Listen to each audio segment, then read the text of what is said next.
One of the most successful and uncommon sales techniques that I've come across is pitching without a deck.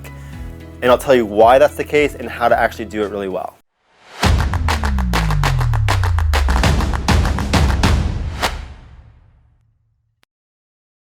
So first, typically salespeople walk in, they've really figured out what they want to talk about. They have a lot of slides. So it's like super common for a salesperson to come up with 60 slides that they're going to try to talk about in a 30-minute meeting. And then someone might show up a few minutes late, have to leave a few minutes early. There's never enough time. And it's really just focused on a monologue where they're just verbosely telling the client all the different things that they may or may not care about, that may or may not be helpful for them. Instead, it's much more effective to have a conversation.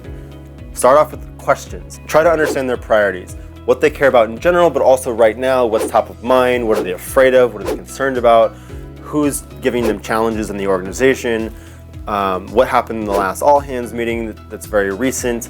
All these different things are super helpful to start with. And you may walk in, maybe you have 3 bullet points that you've done some research on. You understand what you can tell from their website, you understand from their previous meeting notes, you understand all the things you can do discovery on. Maybe you do some data analysis on their category, and then come up with 3 different things that you want to talk to them about. And have data points that support why they should care about those things, what you want them to specifically do, and what is like the one next step that they can take on all 3 of those things. Don't unveil the grand master plan. If there's 10 steps for each of those 3 different things, just in your mind lay out the 3 things that you want them to do.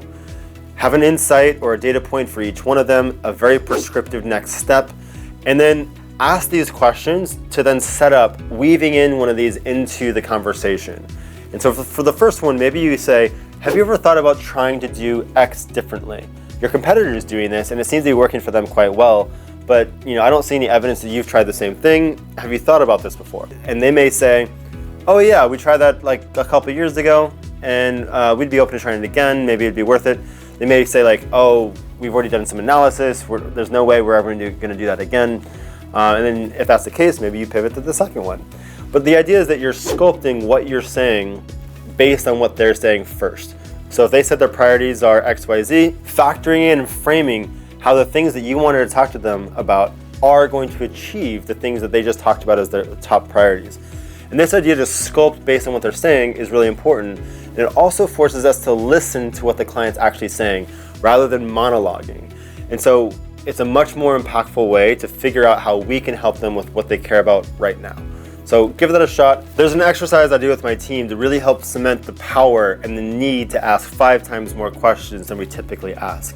So we start with one person who we say, okay, you're gonna go on a vacation somewhere. And then the rest of the team is gonna try to figure out where we should recommend for that person to go on vacation. So the first person around the table might say, do you wanna go somewhere hot or somewhere cold? The next person might say, do you wanna go to the mountains or to the beach? The next person might say, do you wanna go somewhere luxury or outdoors? So as soon as someone feels like they have a good recommendation, they can go ahead and make that recommendation to the person. Maybe they recommend to go to Bali, but then I would say keep going and continue to ask questions to maybe refine that recommendation.